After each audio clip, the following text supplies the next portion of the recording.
بسم اللہ الرحمن الرحیم۔ کیرلا سے پیدل چل کر حج پر جانے والا شہاب چتور، اس کے تعلق سے بولنا اور اس کے تعلق سے بات کرنا اگرچہ مناسب نہیں تھا، لیکن بہت ساری وجوہات کی بنا پر اس چیز کو لے کر میں نے بھی چاہا کہ اس پر کچھ کلام کیا جائے۔ شہاب چتور کیرلا کا رہنے والا ایک شخص ہے جو نوجوان ہے۔ اس نے پیدل حج کرنے کا ارادہ کیا اور اس ارادے کو لے کر وہ شخص نکل پڑا۔ اس ارادے کو لے کر اس نے پہلے پیدل چلنے کی ٹریننگ کی، تیاریاں کی، اور اس کے بعد جہاں جہاں سے اس کو نکل کر جانا تھا ان ممالک کے جو ویزا دینے والے لوگ تھے ان سے اس نے رابطہ کیا۔ تمام لوگوں سے رابطہ کرنے کے بعد وہ شخص حج کے لیے نکلا ہے اور 8,000 کلومیٹر کے قریب وہ سفر کے لیے نکلا ہے اور وہ پیدل مکہ جا کر حج کرنا چاہتا ہے۔ اگر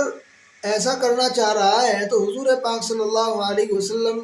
نے ایک آدمی کو اس نے منت مانی تھی کسی نے کہ بھئی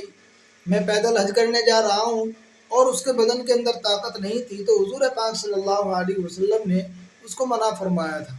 لہذا اس کے بدن کے اندر بھی طاقت ہے اس شخص کے، اور یہ شخص ٹریننگ بھی لی اور تمام ممالک سے رابطہ بھی کیا ہے، اور اس کا راستہ بھی پرامن ہے، خطرے سے معمون ہے اس کا راستہ۔ اگر یہ حج پر جا رہا ہے تو اس کے جانے کے اندر بھی کوئی کراہیت نہیں ہے، لیکن جو آدمی اتنی تیاری کے بعد جا رہا ہے، اتنی تیاریوں کے بعد جانے والا آدمی تو محسوس ہوتا ہے کہ وہ آدمی عاشق ہے، اور یہ حج کی جو عبادت ہے یہ عشقیہ عبادت ہے، لہذا جو یہ عشقیہ عبادت کرنے کے لیے چلا ہے یہ بھی اصل میں عاشق ہی نظر آتا ہے۔ اگر کوئی اس طریقے پر کر رہا ہے تو وہ سراہا بھی جاتا ہے اور اس کو عزت اور احترام کی نظر سے بھی دیکھا جاتا ہے، لیکن اس چیز کو دیکھتے ہوئے کچھ لوگوں نے